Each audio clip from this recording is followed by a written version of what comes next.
اہم بیان سنے جی، اہم بیان سنے، پھر تبصرہ کرتے ہیں۔ اہم بیان۔ مطلب جو لائن میں لگنا تھا اس میں نہ لگ سکے، اس سارے سلسلے میں شاہزیب جو ہے انہوں نے یہ پارٹنر ان کرائم رہے partner in crime. Imran Khan کے ساتھ ان کی جو پرسنل بینیفٹ تھے یا پرسنل ان کی جو ایک ٹارگیٹس تھے یا اپنی ذات کے متعلق ان کی جو ایمبیشنز تھیں، وہ ایک طرف، اور دوسری طرف جو ہے وہ آپ کہہ سکتے ہیں کہ ان کی اور مانی P T I Imran Khan کی جو ایمبیشنز تھیں وہ کنورج کر دی ہوئی تھی، اور وہ ایک دوسرے پہ اتنے ڈپینڈنٹ ہو گئے کہ بانی پی ٹی آئی نے ایک سٹینڈ لے لیا اکتوبر 1921 میں، if I'm not wrong، کہ جی میں نے ان کو ہی لائن میں لگانا ہے تاکہ آئندہ جو ہے وہ چیف یہ بنے، اور پھر جو ہے 29 تک یا اس سے بعد بھی جو ہے 10 سال کا جو پروگرام تھا وہ جاری افزائی رہے۔ تو یہ ایک خواب تھے جو خواب تھے مانی پی ٹی آئی نے اور جنرل فیض نے دیکھے تھے۔ اس خواب کی تعبیر جو ہے پھر انہوں نے فائنلی ایک ڈیسپریٹ اٹیمپٹ 9 مئی کو کیا کہ اس طرح نہیں پوری ہو سکی، الیکشن کے ذریعے پوری نہیں ہو سکی، آرمی چیف نہیں بن سکے، تو کم از کم جو ہے یہ کوئی ایسا اٹیمپٹ کیا جائے کہ فرام ود ان انسٹیٹیوشن جو ہے کوئی اس قسم کی بات ہو، بغاوت۔ واپسی کے جو امکانات جو ہیں وہ روشن ہو جائیں، اور جو تکمیل جو ہے ہمارے خواب کی یا تعبیر جو اس طرح نہیں مل سکی وہ اس طرح مل جائے۔ تو میں سمجھتا ہوں کہ آج جو بھی چارج شیٹ جو ان کے سامنے آئی ہے اس میں جنرل فیض کو اکیلے بینیفیشری نہیں ہے، اس کے جو ہے میرا خیال ہے کہ وہ ایکولی جو بینیفٹ کرتے تھے، جو بھی انہوں نے ایز ڈی جی سی، ایز ڈی جی آئی، یا اس کے بعد جو کچھ ہوا، اس کے بعد پھر ان کی ریٹائرمنٹ کے بعد جو کچھ ہوا، یہ سارا کچھ جو ہے الٹیمیٹ بینیفیشری اس کا عمران خان تھا۔ مسئلہ یہ ہے کہ وزیر ایک بات ذرا شازیہ آپ دیکھنے والی ہے کہ اگر 9 مئی میں ان کی جو انوالومنٹ تھی وہ اکیلے کس طرح وہ جو ہے وہ سارا کچھ کر سکتے تھے؟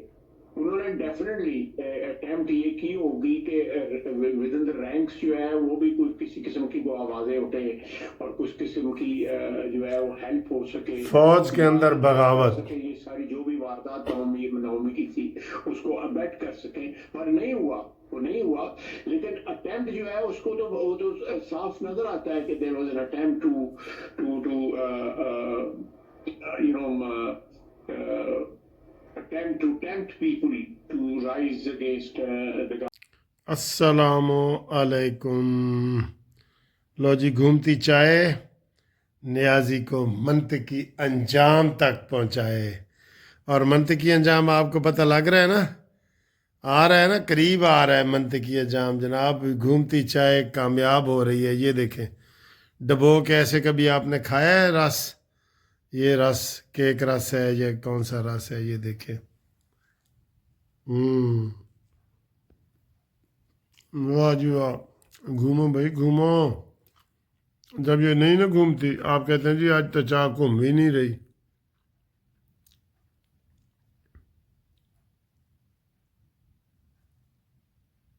کڈو چاواں، ٹھنڈ آ گئی ہے۔ مارے گئے تھے یا ان کو شہید کیا گیا تھا، شواہد کو ٹھوک بجا کے جانچ کے پھر چارج فریم کیا جاتا ہے۔ تو charges frame does not mean کہ there is a start, it is already ended, اور جس تباہی سے تباہی پہ جا چکے ہیں، اور اسی لیے میں آپ کو کہہ رہا ہوں سارے ثبوت مل گئے ہیں۔ بیگم صاحبہ ان کے ہواری اور گنڈا پور جیسے کمپرومائز لوگ عمران خان صاحب کی جان کا سودا کرنا چاہتے تھے، تو وہ اس لیے کرنا چاہتے تھے کہ جب ان کی باری آئے گی تو خدا نہ خاصہ وہ نہ ہو دنیا میں تو ان کی بچت ہو جائے۔ گنڈا پور صاحب پر اور بشر بی بی کا کہہ رہے وہ تو کہ وہ جان کے پیچھے، وہ تو جان پر کھیل کر آئے تھے، دیگر رہنما نہیں پہنچے، وہ تو باقاعدہ طور پر اپنی جان پر کھیل کر فراڈ، دھوکے باز نہیں، جادوگر نہیں۔ شاہزاد صاحب بی چوک پہ تو وہ نہیں پہنچے، وہ غریبوں کو پھنسا کے وہاں سے نکل گئے، اور پھر موکل اور جنہوں نے